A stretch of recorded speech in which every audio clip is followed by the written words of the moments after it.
नमस्कार, राष्ट्रपोस्ट से मैं पवन केसवानी।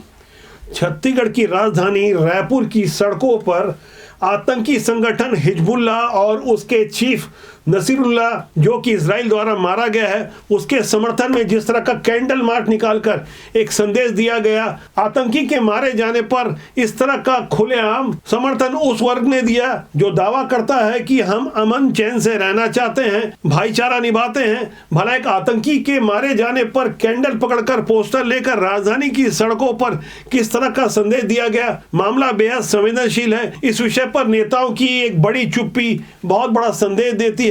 गहराई से समझने वाली बात यह है कि वोट बैंक की पॉलिटिक्स क्या कुछ नहीं कराती है। आज इस खबर से आगे छत्तीसगढ़ के दो अलग अलग कोनों से आई धर्म से जुड़ी हुई दो खबरों पर हम गौर करेंगे। पहली खबर है कवर्धा के पंडरिया विधानसभा क्षेत्र के कामटी की, जहां बरसों से मां दुर्गा की प्रतिमा नवरात्र में स्थापित की जाती थी, लेकिन बीते कुछ सालों में स्थानीय जनजाति समाज और अन्य वर्ग के लोगों का कुछ ब्रेन वॉश किया गया। समझाया गया कि माता की प्रतिमा नहीं रखना है, वो खुद को अलग धर्म का बताने लगे। दावा किया गया कि गोंडवाना गणतंत्र पार्टी के समर्थक नहीं चाहते थे कि कामटी में माता दुर्गा की प्रतिमा वहां स्थापित हो जहां पहले से स्थापित होती रही थी। सार्वजनिक स्थल के बाहर ताला लगा दिया गया था। विवाद की स्थिति थी, तनावपूर्ण हालात थे, लेकिन हिंदू धर्म जागरण मंच से जुड़े हुए कुछ लोगों ने इस पर आपत्ति की। स्थानीय जनता का सहयोग मिला। आखिर माता की प्रतिमा स्थापित हो ही गई,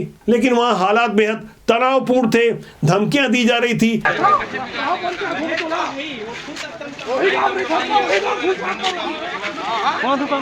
यहाँ गौर करने वाली बात है कि कवर्धा के कामटी इलाके में जिस तारीख को ये विवाद हो रहा था, वो विवाद था 3 अक्टूबर का, और 3 अक्टूबर 2021 को ही कवर्धा में भगवा ध्वज का अपमान हुआ था। यानी भगवा ध्वज के अपमान की बरसी पर एक और अपमानजनक तस्वीर देखने को मिली, एक और खराब नजारा देखने को मिला। दूसरी घटना है जशपुर की, जहां की भाजपा विधायक रायमुनि भगत ने बीते 1 सितंबर को ईसाई समाज और ईसा मसीह को लेकर कुछ टिप्पणी कर दी थी, जिस पर धर्मांतरित ईसाई समाज को आपत्ति थी। 1 महीने बाद करीब 130 किलोमीटर की मानव श्रृंखला का दावा किया गया, विरोध प्रकट किया गया। भाजपा विधायक रायमुनि भगत ने जो बातें की, उनकी बातों को भी आपको गौर करना होगा और तनाव के हालात कैसे हैं इसे भी गहराई से समझना होगा। यीशु मसीह हो, यीशु मसीह जे अपने आप के घरा खूटा में ठोक देला। यीशु मसीह ठोकला कि नहीं, ठोक है कि नहीं? अरे लहू लहानों के कोड़ा मारते मारते पहाड़ में चढ़ाई दिला, अपने आप के बचा नहीं सकला, तो हमके मन के बचाई क्या? वो कहे नु जाचो चल जी उठलक। मरल आदमी का जी उठेल, अगर जी उठता है तो दुनिया में आदमी सटिएगा।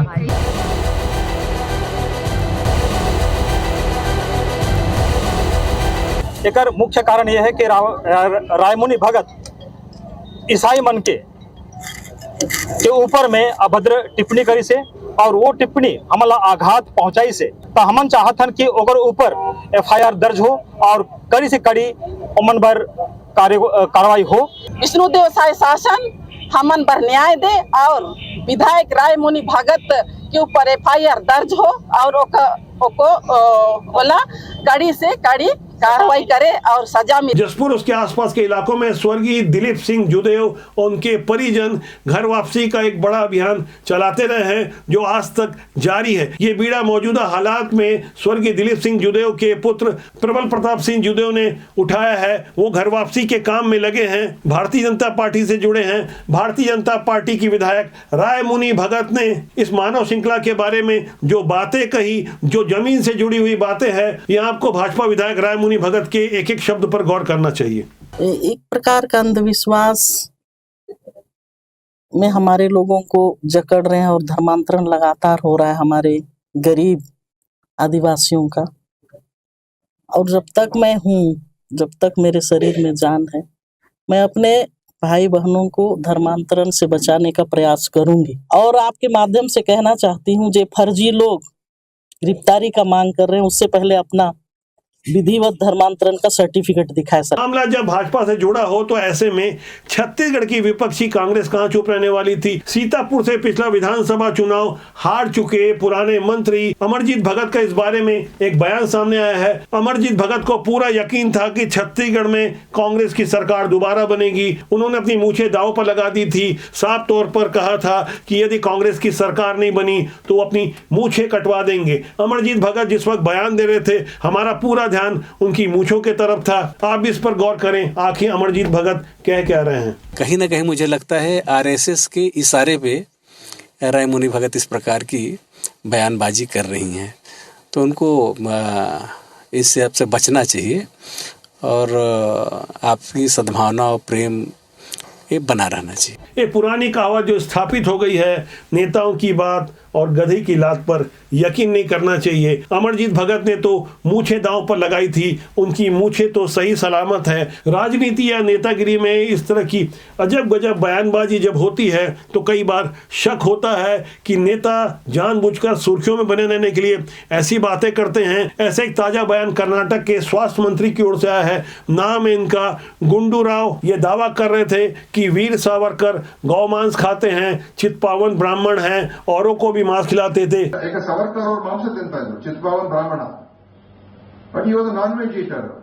करीब 30 मिनट के भाषण में इस तरह की जब वो आपत्तिजनक बातें कर रहे थे, यहां मैं दावे से कह सकता हूं उन्हें अच्छी तरह से पता होगा कि क्रिया की कैसी प्रतिक्रिया होती है। पहले राहुल गांधी वीर सावरकर के बारे में लगातार आपत्तिजनक बातें करते थे, लेकिन जैसे ही उन्होंने उद्धव ठाकरे वाली शिवसेना से गठबंधन किया तो उसके बाद राहुल गांधी वीर सावरकर के मुद्दे पर चुप्पी साध लिए। अब जब उन्हीं की पार्टी के नेता वीर सावरकर के बारे में इस तरह की आपत्तिजनक बातें करते हैं तो महाराष्ट्र विधानसभा चुनाव के ठीक पहले ऐसे मुद्दे से जाहिर तौर पर भारतीय जनता पार्टी और उनके सहयोगियों को बैठे बिठाए मुद्दा मिल गया। यहाँ एक बार फिर कांग्रेस बचाव वाली मुद्रा में आ गई। महाराष्ट्र की जनता वीर सावरकर के प्रति श्रद्धा रखती है। महाराष्ट्र क्या पूरे देश भर में वीर सावरकर के प्रति अथाह सम्मान है। स्वयं इंदिरा गांधी के कार्यकाल में उनके नाम से डाक टिकट जारी की गई। लेकिन नए दौर की कांग्रेस में कुछ भी संभव है। बदले हुए हालात में, बदली हुई राजनीति में हम जब कुछ समाज को संदेश देते हैं तो घूम फिर के बात राजनीति तक आती है,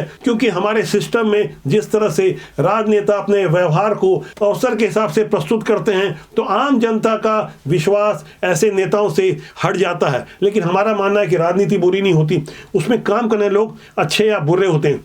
तो आज के अंक इतना ही। मेरा आपसे आग्रह, चैनल को देखें, लाइक करें, शेयर करें, सब्सक्राइब करें। बहुत जल्दी आपसे फिर मुलाकात होगी। नमस्कार।